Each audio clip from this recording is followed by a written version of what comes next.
ustedes? Igual, ministro, gracias por atendernos. ¿Cómo estamos con el tema dengue? ¿Me podría hacer un panorama, por favor? Sí, como yo vengo comunicando, ya llevamos 2 semanas de descenso de casos.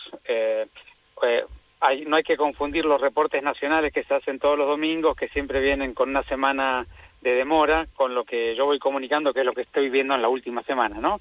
Pero ya hace 2 semanas que vienen un descenso de casos, esta última ya de manera un poco más significativa. Así que, como vengo comunicando, en la Ciudad de Buenos Aires estamos en la etapa final de esta epidemia. Y pregunto, es una pregunta de ignorante, como siempre, ¿no? Para eso se hacen preguntas, porque ignoramos cosas. Una lluvia como esta, cuando para y empieza a generar como focos de humedad y de lugares donde eventualmente puedan desarrollarse las larvas, ¿no puede traer una nueva oleada de dengue? Mira, hay que diferenciar muy bien una oleada de mosquitos o una oleada de mosquitos infectados con dengue, como primer respuesta a tu pregunta, pero una respuesta más básica que lo que te estoy diciendo, que es más sofisticada, es en realidad con estas temperaturas el ciclo del mosquito empieza a enlentecerse. Entonces no es lo mismo esta lluvia con 30 grados los días posteriores que esta lluvia con 18 a 21 grados. Naturalmente el número de huevos que terminan eclosionando es infinitamente más pequeño, las larvas llevan mucho más tiempo en el proceso dentro del agua, los mosquitos adultos pican menos veces en su vida porque hacen menos posiciones, ponen menos veces los huevos, es decir, todo a estas temperaturas todo empieza a enlentecerse, ¿no? Pero más allá de eso, si vos tenés durante 10 días desaparición de mosquito adulto y vuelven a eclosionar los huevos, la cantidad de adultos que te pueden contagiar es infinitamente menor. Es decir que el camino de descenso de la ciudad es un camino que seguramente no va a tener retorno. Veremos si es acelerado o es un poco más lento a lo largo de todo el mes, pero es un camino por eso yo dije etapa final. Estamos en la etapa final sin ninguna duda. Quirós, aceptando con mucha beneplácito esta etapa final de la epidemia de dengue, y analizando retrospectivamente, ¿se pudo haber hecho algo para amortiguarla o para evitarla? ¿Algo más de lo que se hizo? Digo, a nivel nacional, no tanto en la ciudad, pero también en la ciudad. Bueno, siempre, por supuesto que mitigar siempre se puede hacer mejores cosas, ¿no? Por supuesto para evitarla no. Esta ha sido una epidemia que alcanzó a toda Sudamérica. Digamos, y la Argentina, del total de casos que hubo en Sudamérica, la Argentina aportó el 3,6% de los casos. Claro. Es decir, que ha sido una catástrofe de toda la región, ¿no? Ahora, por supuesto que siempre se pueden hacer cosas para mitigar o para que el impacto sea un poco menor. La primera de todas, más obvia, es comunicar con más precisión, más claridad, más oportunidad, más contundencia, qué es lo que sabemos de este mosquito, qué sabemos de esta enfermedad y sobre todo, qué podemos hacer desde el Estado y qué podemos hacer desde la ciudadanía, ¿no? Yo creo que ese es un primer paso. E insisto mucho siempre, en Buenos Aires particularmente, esta es una enfermedad que se vino para quedar y todos los años vamos a tener diferentes magnitudes de curvas. Entonces, cada año, cada verano que pasamos, debiéramos salir del verano con mejor conocimiento del lado de los gobiernos y con mejor conocimiento del lado de los ciudadanos. Entonces, la comunicación, el explicar lo que pasa, en cómo nos podemos proteger, siempre es muy importante. Y después, por supuesto, los instrumentos que tenemos para la acción directa, ¿no? El descacharreo, la prevención de los lugares donde el mosquito deja los huevos, la fumigación de las casas y alrededor de las casas de los que tienen la enfermedad en el periodo virémico, el acceso amplio a los repelentes y cosas que ya se han discutido mucho. Y, por supuesto, encontrarle el lugar apropiado en términos de foco y de segmento para la vacuna, ¿no? Que es lo que nos queda en estas semanas para definir para este año. ¿Y qué tan importante fue la afectación en la ciudad de Buenos Aires comparado con el resto del país? Porque, digamos, hay zonas del NOA que son que el dengue es endémico y acá es como una aparición nueva. Epidémica, claro. Aparece solo en el verano. En números, digamos, ¿cuántos afectados hubo, digamos, fallecidos? Más allá del número crudo que siempre, digamos, el dengue es una enfermedad de las urbes, ¿no? No existe en el campo. Claro. Entonces, naturalmente, en donde haya ciudades es donde vas a tener los casos. En general, la forma de comparar, siempre las comparaciones tienen niveles de inexactitud, porque comparar una gran urbe con un pueblo más pequeño, por supuesto que no es apropiado, pero digamos, en términos generales se compara por las tasas de enfermedad, es decir, cuántos enfermos hubo cada 100.000 habitantes, ¿no? Sí. cuando uno lo ordena de esa forma, tasa cada 100.000 habitantes, la ciudad de Buenos Aires, digamos, está en el tercio inferior de las jurisdicciones argentinas, ¿no? Sobre todo las grandes tasas ocurrieron en el noreste y noroeste, y en este año en particular en algunas provincias del centro, como han sido Córdoba, Santa Fe, Entre Ríos. La provincia de Buenos Aires está prácticamente igual que la ciudad. Bueno, la provincia además tiene una parte de la población muy al sur, donde el mosquito no está, así que, pero en general provincia y ciudad están en el tercio inferior. Muy bien. Ministro, ¿cómo está el COVID? ¿Qué pasa con el COVID?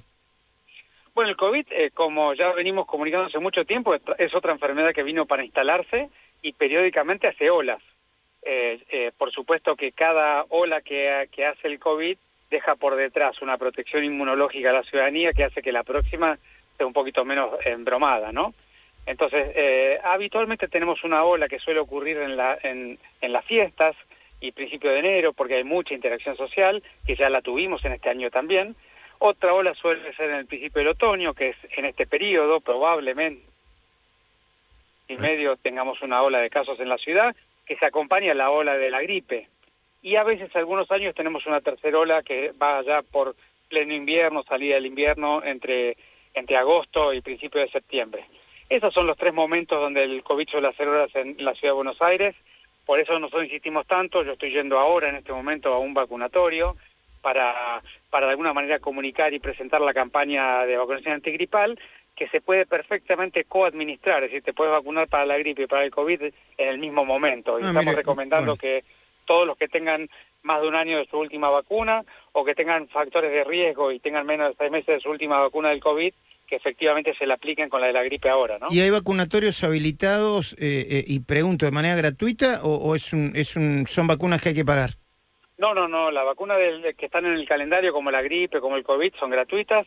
Nosotros las aplicamos en todos los hospitales porteños, en los 50 CESAC, Centros de Salud Ambulatorios, en el Centro Islámico y en 3 ubicaciones más, en la Comuna 2 y en 2 ubicaciones más que pueden ver en la página y pedir turno ahí directamente, en la página del Ministerio de Salud de la ciudad, digo, ¿no? No quiero volver loca a la audiencia, ni a la gente, ni a usted tampoco, ministro, pero ¿cómo es el calendario de vacunación? Que cada tanto hay que recordar y que para las mamás, los papás y los adultos mayores siempre viene bien hacerlo.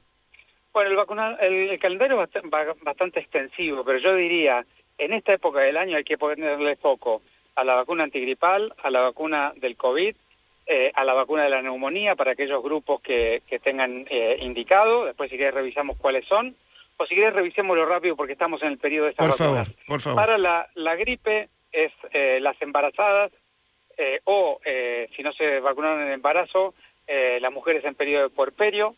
Para los niños de 6 meses a 3 años, para todos los mayores de 65 años y todas las personas de entre 3 años y 65 que tengan una enfermedad comórbida de riesgo bajo indicación médica. Muy bien. Eso es para la gripe.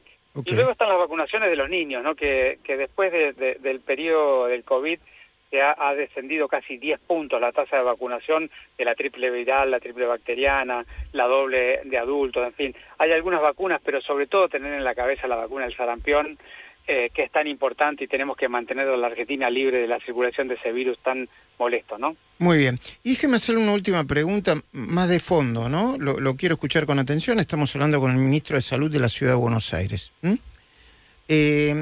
Hubo un debate fuerte, ¿no? Una controversia fuerte con el tema de las prepagas.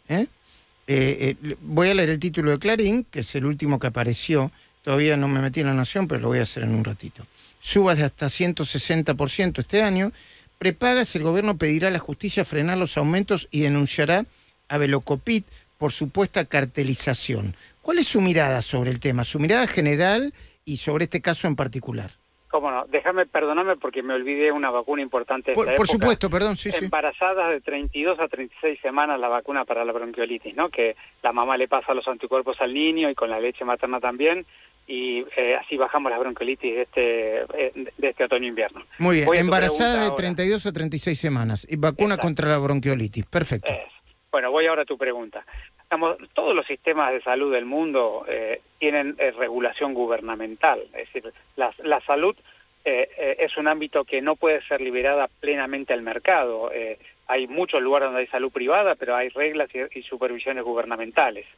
Entonces, yo qué es lo que creo que hay que hacer con las prepagas, es lo que dice la ley de la medicina prepaga, es decir, que el gobierno nacional debe supervisar los ajustes de las cuotas que se basen en verdaderas estructuras de costo de las compañías.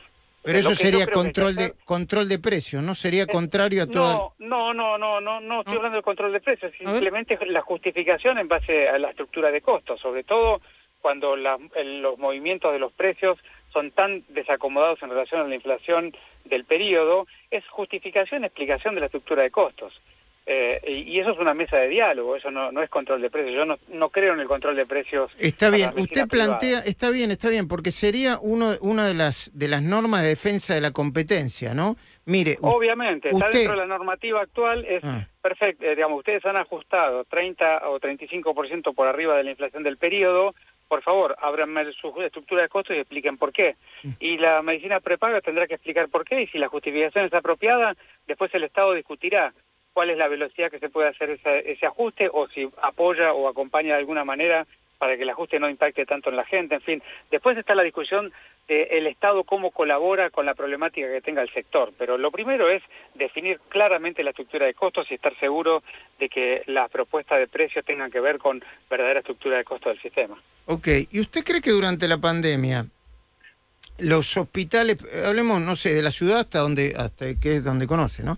Los hospitales públicos y los hospitales privados y las prepagas estuvieron a la altura, digamos? ¿Qué panorama me puede plantear? Decididamente sí. Nosotros lo primero que hicimos fue un comité, digamos, de urgencias que integramos entre la Seguridad Social, los privados y nosotros como gobierno, que lo coordinaba el jefe de gabinete de la Ciudad de Buenos Aires y operativamente lo manejaba yo, y hemos trabajado en un montón de políticas públicas en relación a la atención de pacientes durante toda la pandemia, y la verdad que la Ciudad de Buenos Aires ha sido un ejemplo, porque no solamente ha atendido a los ciudadanos porteños, cerca del 40% de la atención del sistema público y del sistema privado fue para personas que vivían en el conurbano bonaerense, es decir que nosotros atendimos en sobremasía, no ha habido en la ciudad, no ha habido gente que se haya quedado sin atención médica, como ha pasado en muchas grandes ciudades del mundo, ¿no? ¿Y los establecimientos privados? Al mismo tiempo, como te decía, coordinamos una mesa de política pública de los protocolos que implementábamos y lo han hecho de la misma forma. Muchos prepagos tienen afiliados en el conurbano, pero atienden en entidades de la ciudad. Y han venido mucha gente del conurbano a atenderse aquí en el sector privado, y eso ha funcionado de manera verdaderamente impecable. Quirós, gracias por atendernos, ¿eh? Por favor, gracias a ustedes. Saludos. Bueno, siempre interesante. Siempre interesante.